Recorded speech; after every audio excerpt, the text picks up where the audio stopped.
समय India news channel में आपका स्वागत है। मैं सुनीता गौर। आइए देखते हैं आज की खास खबर। जनपद गाजीपुर के थाना सादात के अंतर्गत कल 23 जनवरी को प्रातः एक बालिका अपनी सहेली के साथ खेत में शौच के उद्देश्य से गई थी। गांव के ही नंद किशोर तिवारी नामक लड़के ने उस पर चाकुओं से हमला कर दिया था। इसमें उसकी सहेली और एक बालिका बहुत गंभीर रूप से घायल हो गई थी। इनको इलाज के लिए ट्रॉमा सेंटर ले जाया गया, वहां पे एडमिट हैं, इलाज हो रहा है। लड़की की स्थिति डॉक्टरों ने खतरे से बाहर बताई है और इलाज हो रहा है। इस संदर्भ में सूचना मिलने पर तत्काल पुलिस मौके पर पहुंची और लड़के का पता लगाया गया। उसके घर पे दबिश दी गई। जो पासपोर्ट मिला उसके घर पे दबिश के दौरान, उस पासपोर्ट में उसके बहनोई का उसके माध्यम से एक एड्रेस मिला, उसकी बहनोई का भी पता चला। तो जो बनारस में सर्विस कर रहा था, लड़के ने अपना मोबाइल स्विच ऑफ कर लिया था। उसके बहनोई के मोबाइल की जब लोकेशन ली गई तो उसी सादात क्षेत्र में लोकेशन पता चली। इस पे यह शंका हुई कि हो सकता है अभियुक्त ने ये वारदात करने के बाद अपने बहनोई को भागने के उद्देश्य से बुलाया हो। इस पर एक टीम उस लोकेशन पे रवाना की गई। हमारी पुलिस टीम पहुंचती उसी समय ये अभियुक्त भी पहुंचा और पुलिस की शंका सही निकली।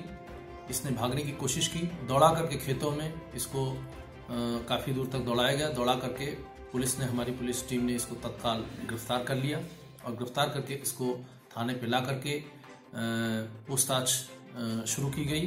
परिजनों ने जो तहरीर दी, उस तहरीर के आधार पर धारा 307 आईपीसी के तहत थाना सादात में अभियोग पंजीकृत कर लिया गया। ये लड़की के परिजनों ने बताया कि ये लड़का लड़की के दोनों के आपस में दोनों परिवार के आपस में संबंध अच्छे थे और बालिका जो घायल थी उसके पिता ने ही जो राजभर समाज से आते हैं, इस लड़के की नौकरी दुबई में लगवाई थी और दुबई में लॉकडाउन के दौरान दुबई से ये वापस आया था और परिजनों ने ये आशंका व्यक्त की थी हो सकता है वारदात करके ये वापस दुबई चला जाए। इसी आशंका पे हम लोगों ने इसके घर पे इसके पासपोर्ट को कब्जे में लेकर के आगे की कार्रवाई की गई और इसको गिरफ्तार किया गया। दोनों परिवारों में अच्छे संबंध थे, घर में आना जाना था, बच्ची को ये पढ़ाता भी था और परिजनों को इस बात की आशंका नहीं थी कि इस प्रकार की घटना कारित कर देगा। पूछताछ से लड़के ने ये बताया कि उसकी शादी और लड़की की शादी अलग अलग तय हो गई थी और ये चाहता था कि दोनों की जहां शादी तय हुई है वहां पे शादी कर लें। लड़के का कहना है कि पहले भी इसकी 3 बार जो शादी तय हुई थी तो बालिका ने फोन किया या कुछ कारणों से इसके इंटरफेरेंस से उसकी शादी टूट गई। इस वजह से उसने प्लान बनाया कि इस बार की शादी उसकी न टूटने पाए, इसलिए उसने रास्ते से हटाने का प्रयास किया। ये चीज पूछताछ में लड़के ने बताई है।